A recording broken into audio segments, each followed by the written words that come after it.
They say that good fences make good neighbors. I guess that's doubly true when one of the neighbors is a Bengal tiger.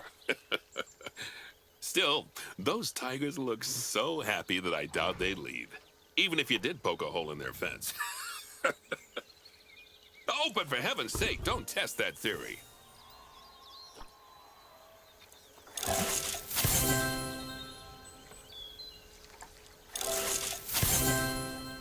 Right, let's head over to the Indian peafowls. I've been told that we need to improve their social welfare.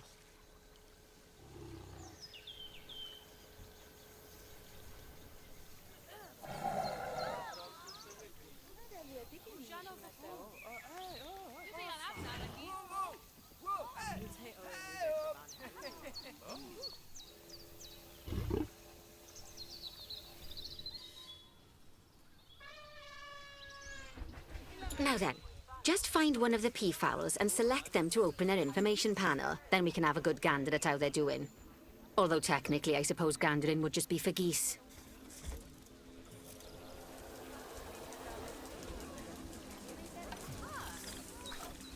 Expand their social welfare, and we can get a bit more detail.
Now, they've clearly got plenty of space and they're not stressed, but it looks like their social group isn't quite right. So let's find out more. Click on the social tab at the top of their information panel to see what's wrong.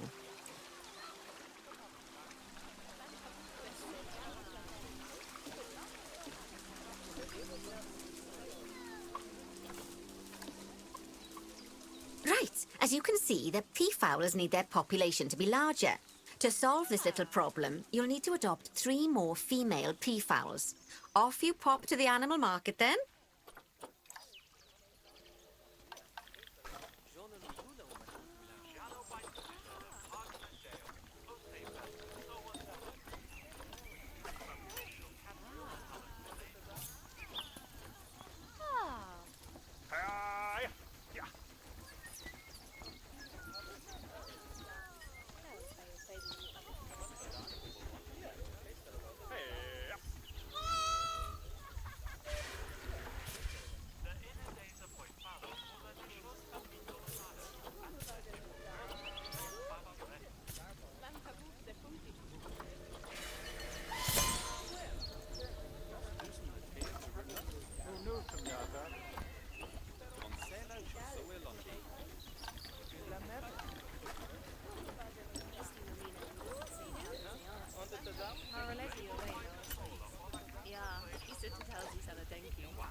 work on those peafowls. I expect they'll be delivered soon. But sadly, it sounds like our snow leopard is a bit grumpy. Let's head over there and see what's wrong with her.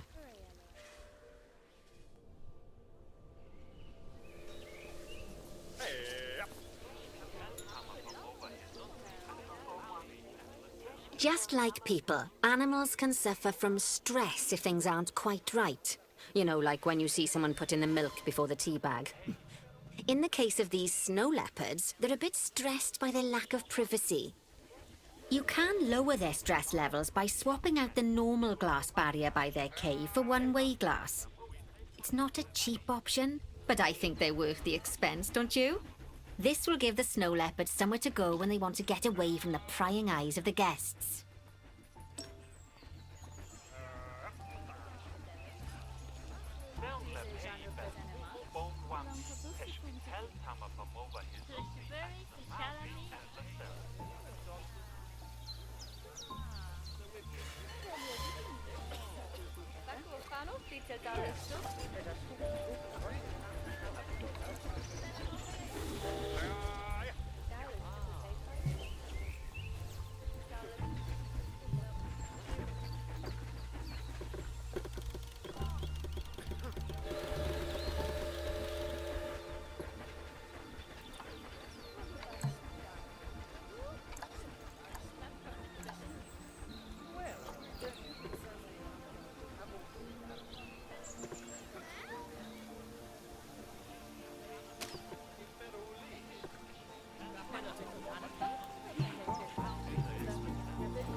Of course, when an animal isn't in its natural biome, it's probably going to be too hot or too cold.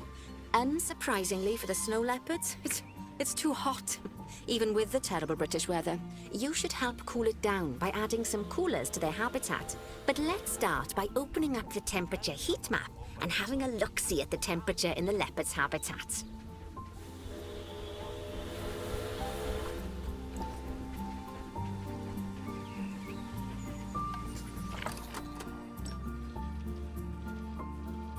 As you can see, we already have one cooler in there. Let's pop some more down and get as much of the habitat as chilly as we can. Luckily for us, this habitat already has power, but you'll need to make sure of that in the future. Just so you know, if any part of a habitat is powered, then the whole habitat will be powered.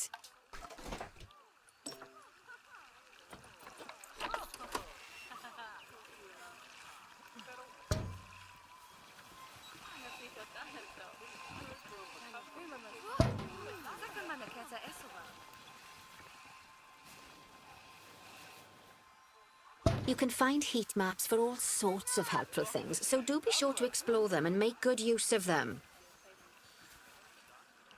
It'll take a little while for the temperature to adjust once you've added coolers or heaters, but now we've got the coolers in, we can address the leopard's terrain welfare. You see, what the leopards really want in here is snow and rock, so let's make that happen.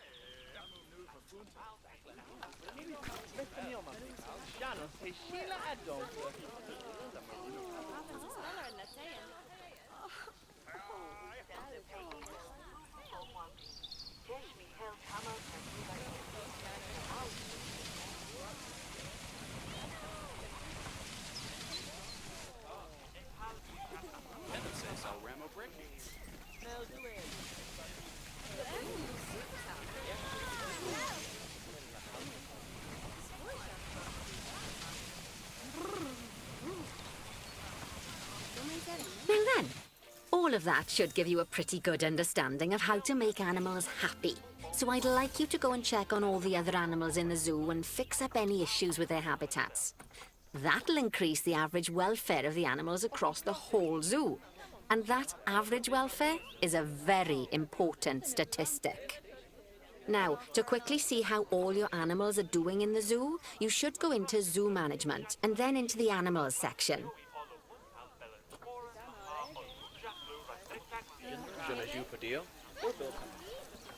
Not bad. Not bad at all. I think it's fair to say that you've passed the first part of your training with flying colours. There's still lots more to learn, but we'll have to head to another one of Bernie's zoos for that. If you want to grab your passport, we'll head off, shall we?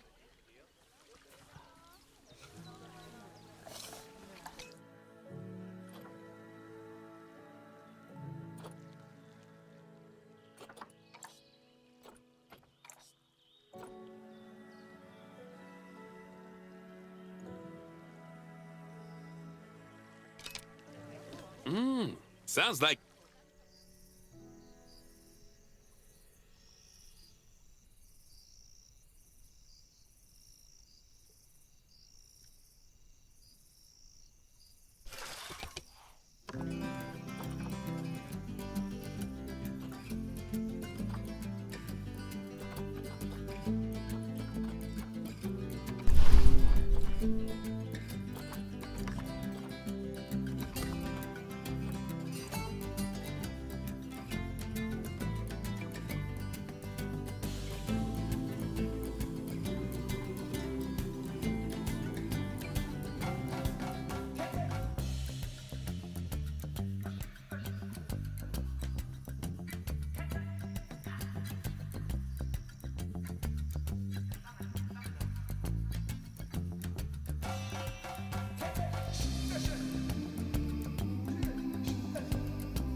Welcome to Madagascar. It's quite the change of scenery from dreary old England, huh?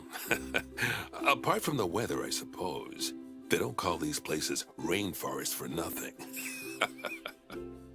The zoo you'll be working in is an ape sanctuary, where we're doing vitally important conservation work. Not just for apes, but for all kinds of species.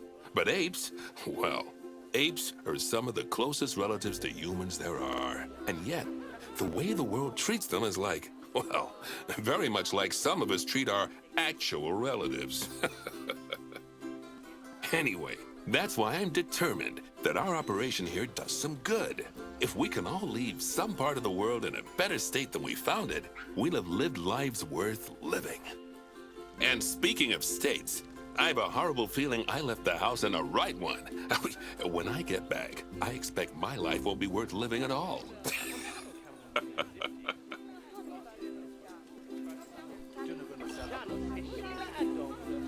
What do you think of Madagascar, then? Bit warm for my taste, to be honest. Anyway, this is Bernie's primate sanctuary. It's not just primates, though. We've got all sorts of animals. So why don't we go and have a look at some of them, eh? We'll start by taking a look at the red ruffed lemurs. They're the ones that look like they should be in a Shakespeare play. Come on, let's head over to them.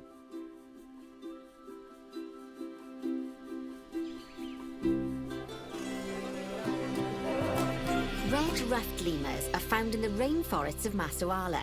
That's in northeast Madagascar. They can actually live anywhere from 15 up to 25 years. Fancy that, eh? Okay, when you're ready, let's go find our Bornean orangutans.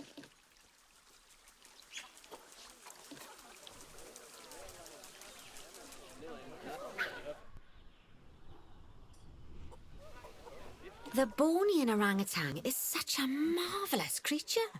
They're always a big favourite at any zoo they feature in, and they're also the biggest tree-dwelling animal on the planet. Assuming you don't count any lions that got stuck up one. Oh, why don't you take a better look at them? Open up their information panel and go into the animal camera.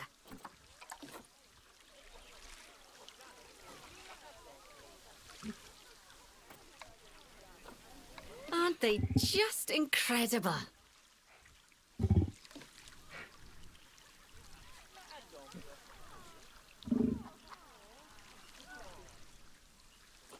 When you're ready, let's go and have a look-see at some of our beautiful bonobos. They're quite the characters.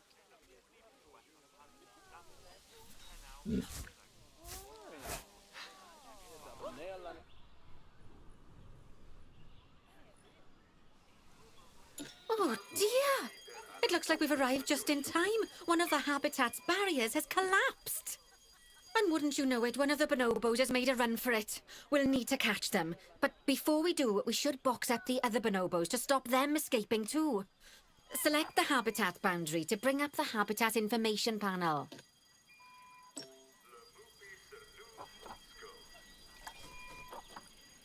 Good. Now open the Animals tab.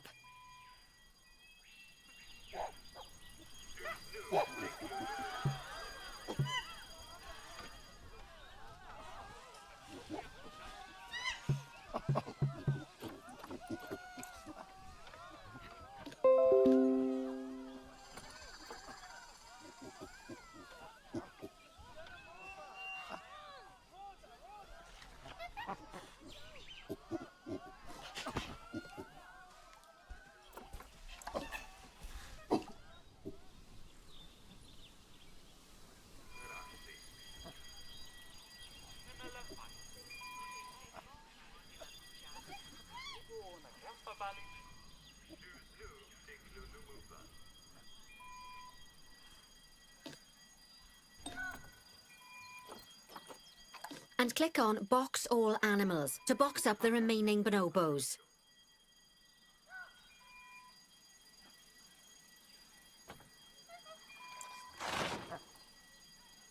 Now, we'll need a vet to recapture that escaped bonobo, but it seems our last one left to do some research in the wild.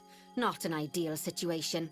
So, we'll need to hire a replacement sharpish. Go into the zoo section and then into the staff management area.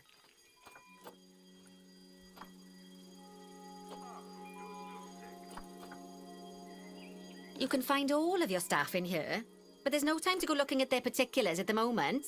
Hire a vet.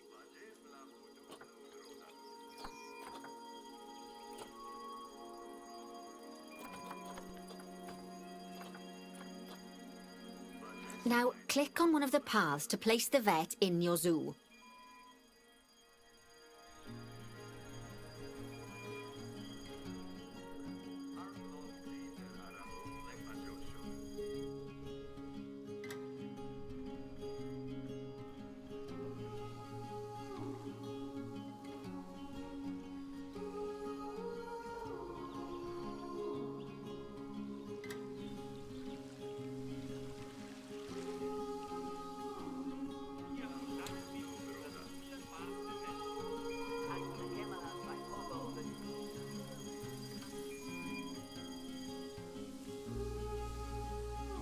Great, now let's deal with our escapee before they can cause too much havoc. Use the animal alerts to jump to the escaped bonobo.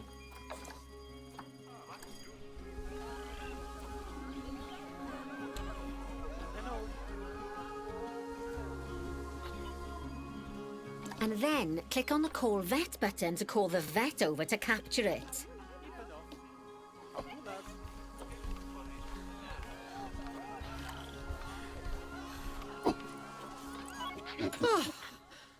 Okay, that's a relief. So while the vet deals with our bonobo friend, let's go fix up their habitat so they can't escape again. Head back over there.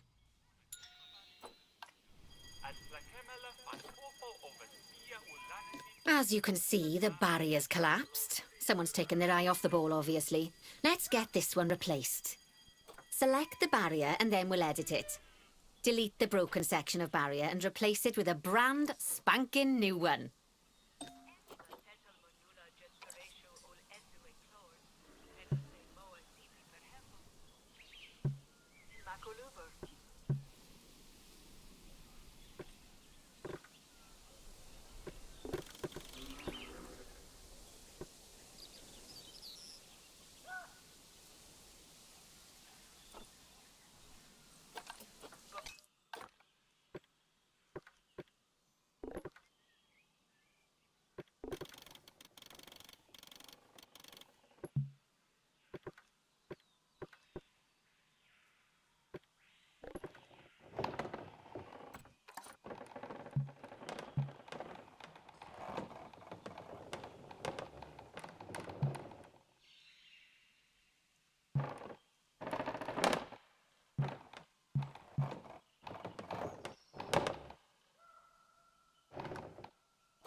Good. Now that we've done that, we need to make sure to add climb-proof barriers to the top. That way the bonobos won't be able to climb out. Just make sure you've got the correct piece of barrier selected when you do that.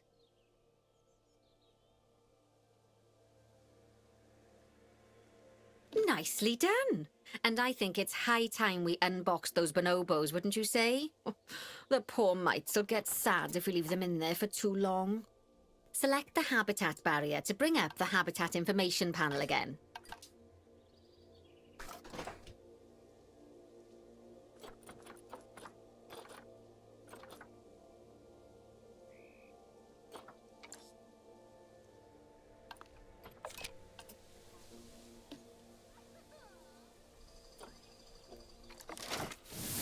So, it turns out that as well as the old vet leaving, the zoo's mechanics did too. We'll need to hire a couple of new ones so we can help stop any more breakouts.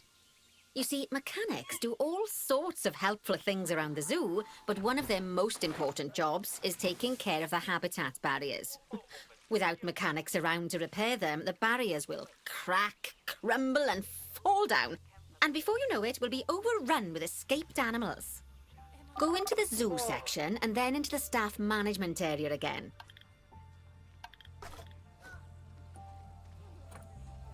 Hire a mechanic and then click on a path to place them in the zoo.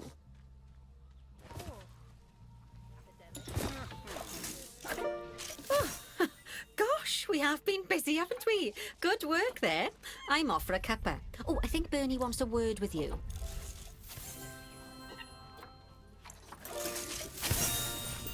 Oh, I hear you had a bit of an issue with an escaped bonobo.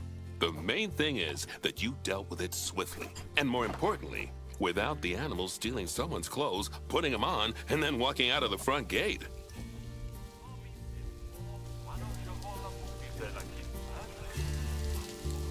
You see, another key responsibility for our vets is animal research. Researching animals allows vets to unlock new enrichment items, additional information for our education resources, enhanced breeding programs, and improvements to food quality. Oh, the animals' food, not the vets. It'll take more than a research grant to improve the staff canteen. Anyway, as you can see, research is a key part of running your zoo. In order for a vet to undertake research, they require a research centre. And once again, that's something that this zoo is missing. So let's build one. I've marked out an area for you to put it.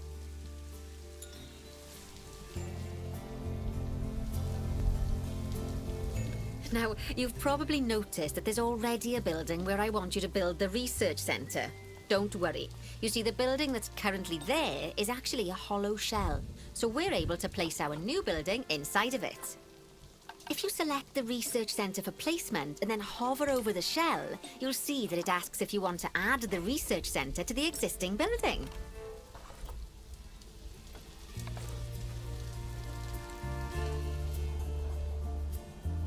Okay, click to add it to the building.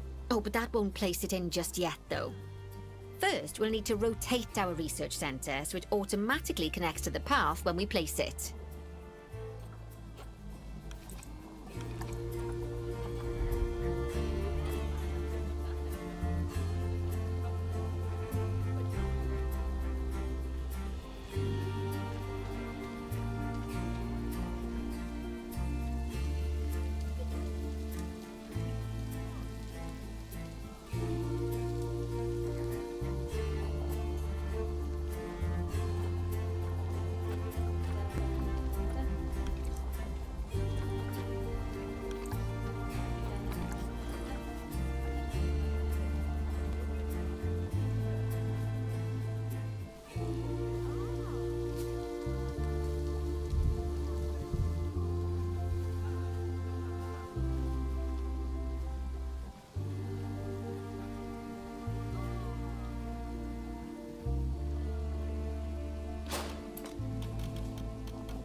Right. Splendid work. Now that we have a brand spanking new research centre, we can give our vets something to do in there. Oh, by the way, it's worth noting that the vets will only do research when they're not required to do any other jobs. That said, you can change what jobs a vet does via their information panel. But let's not worry about that just now. So, let's get our vet researching ring-tailed lemurs. Go into the zoo section and select Vet Research.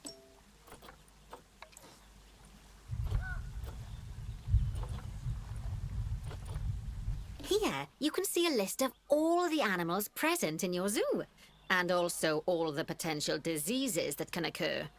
Now, drag and drop your vet onto the ring-tailed lemur to start their research.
Actually, thinking about it, I'm not sure we've got any education boards or speakers by the lemur's habitat.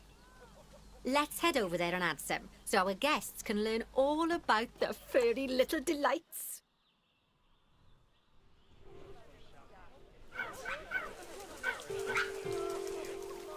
First off, let's pop down 2 education boards. Place them on the habitat barriers at a height that guests can see, or, if you like, pop them down on a stand.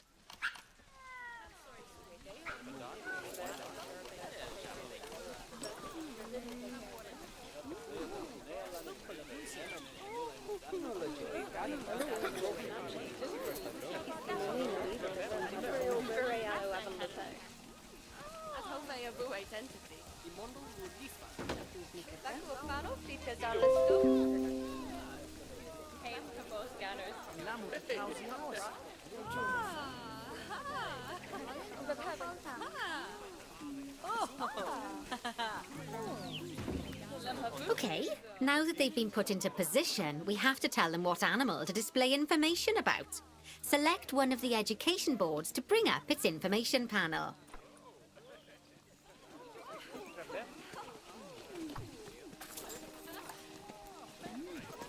And from the drop-down list, select ring-tailed lemur. Although I'm sure that last part was obvious. When you link an education board or a speaker to an animal, you need to make sure that said animal is close by. If it isn't, the guests will get confused and won't learn as much.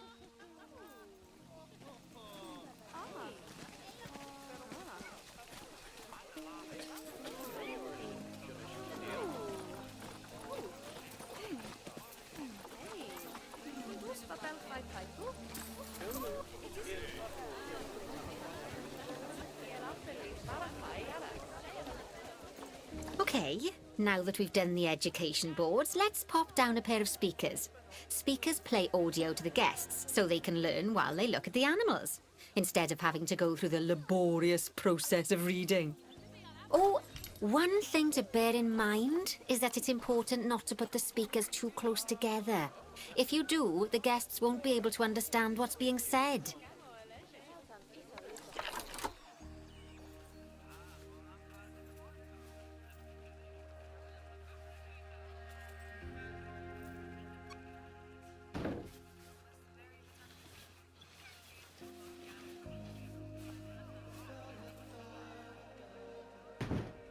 Now we simply need to link the speakers to the ring-tailed lemurs, just like you did with the education boards.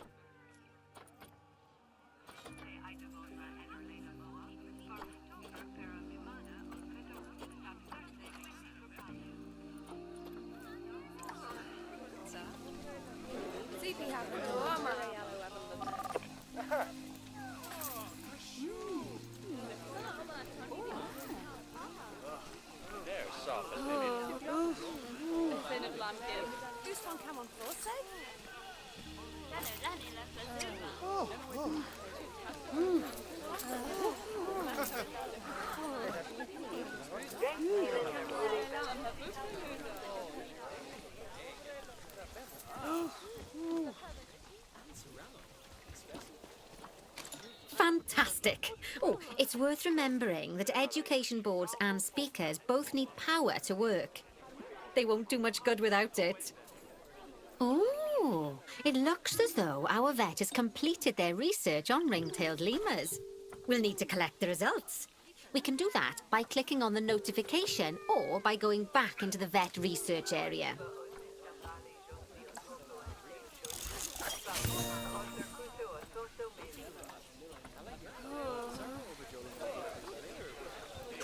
Go on, collect your research rewards. Just so you know, vets will continue to research an animal even after successfully completing a research level. I suppose when you're in the zone, you're in the zone.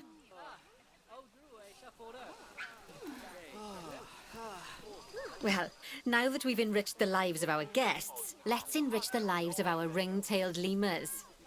Some animals, like lemurs, will have a climbing need. That means they have a requirement for a certain amount of climbing space, and you can fulfill that requirement by building them a climbing frame. Let's find out how much more climbing space our lemur friends need, shall we? Select one of them and bring up their information panel. Next, click on the Terrain tab.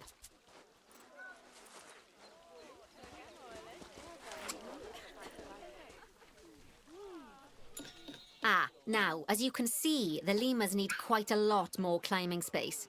But as it happens, I've already got a climbing frame blueprint built for you. So you can either pop that down or build one yourself from scratch. By the way, it's not always just climbing needs that you have to worry about. Other animals might need a certain amount of water in their habitat so they can go for a swim. They certainly do keep us on our toes.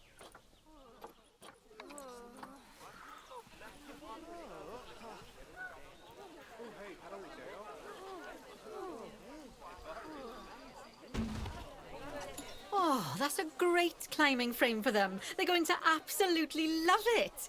Do you know what would make them even happier, though? Nicer food. But that's true of all of us, though, isn't it? You can unlock better quality food for animals through research. Luckily, we've already unlocked some for the lemurs, so all that remains is to make sure they get served it from now on. Let's bring up the habitat information panel by selecting the lemur habitat.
Oh, that's a great climbing frame for them. They're going to absolutely love it. Do you know what would make them even happier, though? Nicer food. But that's true of all of us, though, isn't it? You can unlock better quality food for animals through research. Luckily, we've already unlocked some for the lemurs, so all that remains is to make sure they get served it from now on.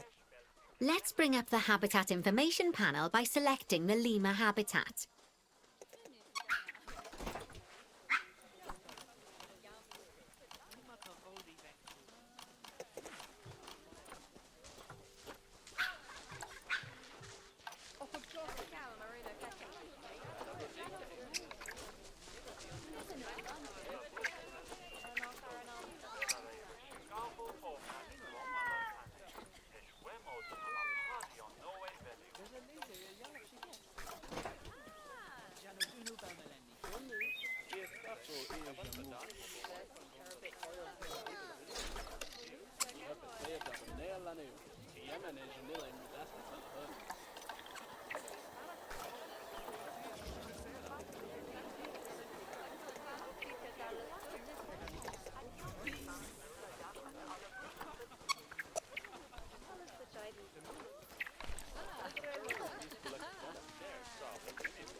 Lovely. Now select the Animals tab. There we go. As you can see, we can set the food quality in here. Just click on the drop-down menu and select Grade 2 Food Quality. Grade 2 Food Quality. My mouth's already watering.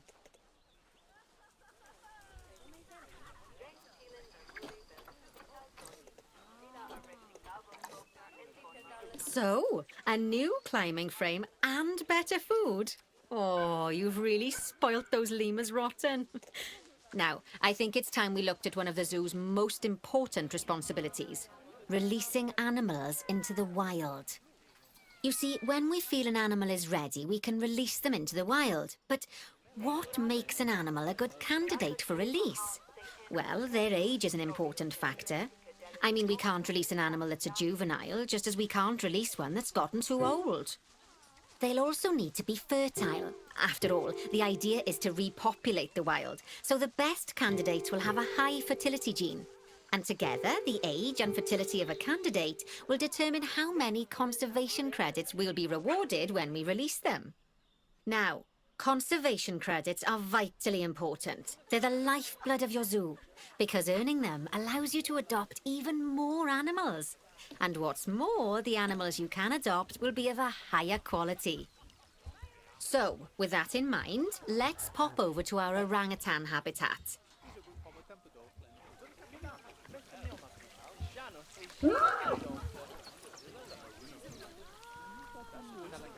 Okay, I'd like you to find Ageng, the Bornean orangutan in the habitat, and select him, please.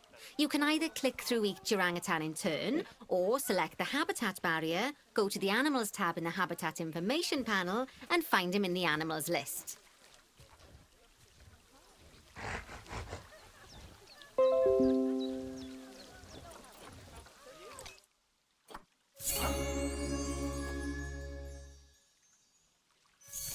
I know it's sad to see him go, but he'll be happy out in the wild.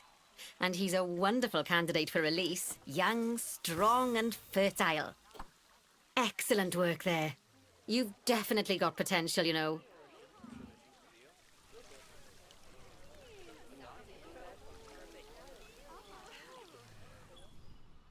Ah, I see you've been doing some homework. Although, it hardly seems like work when you're learning about something as adorable as a ring-tailed lemur.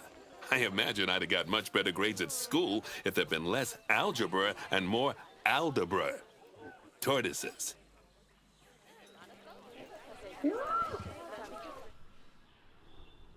Okay, so far we've done a lot of work with habitat animals, but now it's time to learn all about exhibit animals. Let's build a brand new exhibit. I've marked an area for our new exhibit. How about we head over there?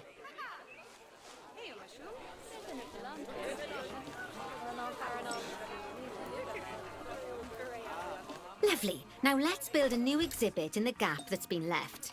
Just add it to the building like we did with the research centre earlier, then pop it into the gap.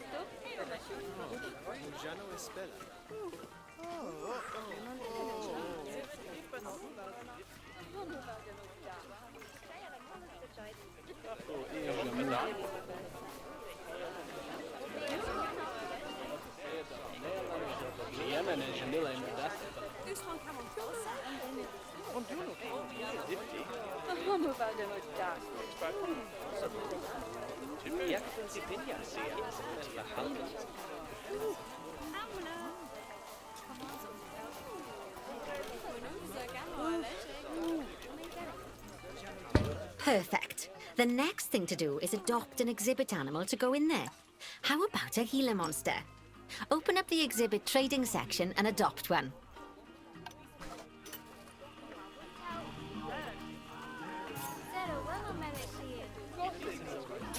Just as we do with habitat animals, we need to send the Gila monster to the exhibit. Click on the exhibit to send it there.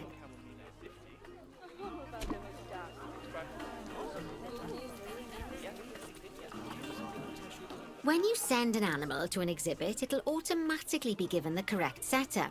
But that doesn't mean it's completely ready for them. So let's finish it off. We'll start by adding some enrichment items. Click on the exhibit to bring up its information panel.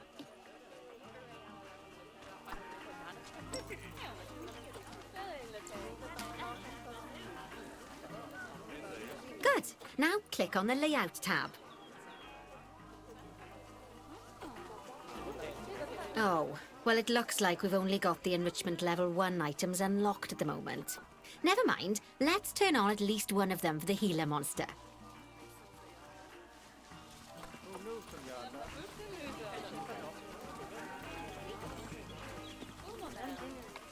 As I'm sure you know by now, you can unlock more enrichment levels by having one of your vets do some research. Now we'll also need to set the temperature and humidity in the exhibit. These are vitally important for keeping our Gila monster happy and comfortable. Click on the Climate tab.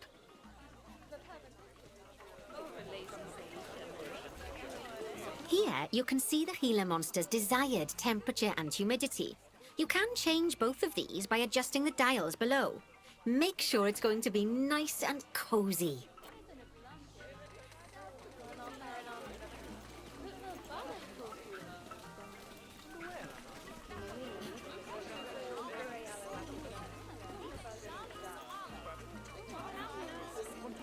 That's the ticket.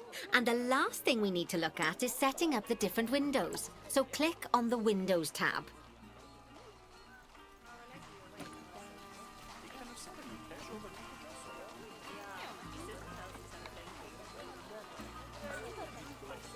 There's also an exhibit education board. Pop them down near your exhibits to teach your guests about them. Let's add one now.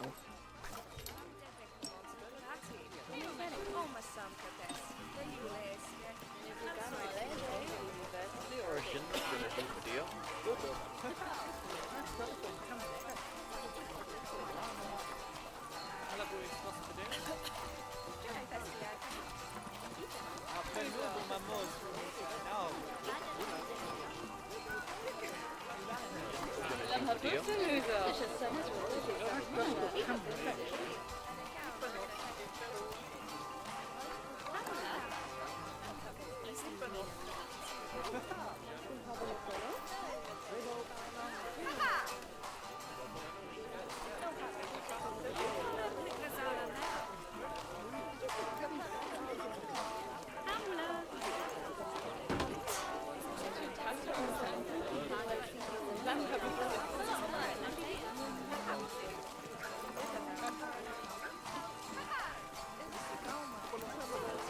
Lovely stuff. Now our guests can learn all about our venomous friend here. Right, now, I've got a bit of a big job for you. I need you to increase the number of species in the zoo. You'll probably want to adopt both habitat and exhibit animals to do so, which will mean building plenty of new habitat and exhibits for them. Go on, off you pop. I'll check in with you when you're almost done.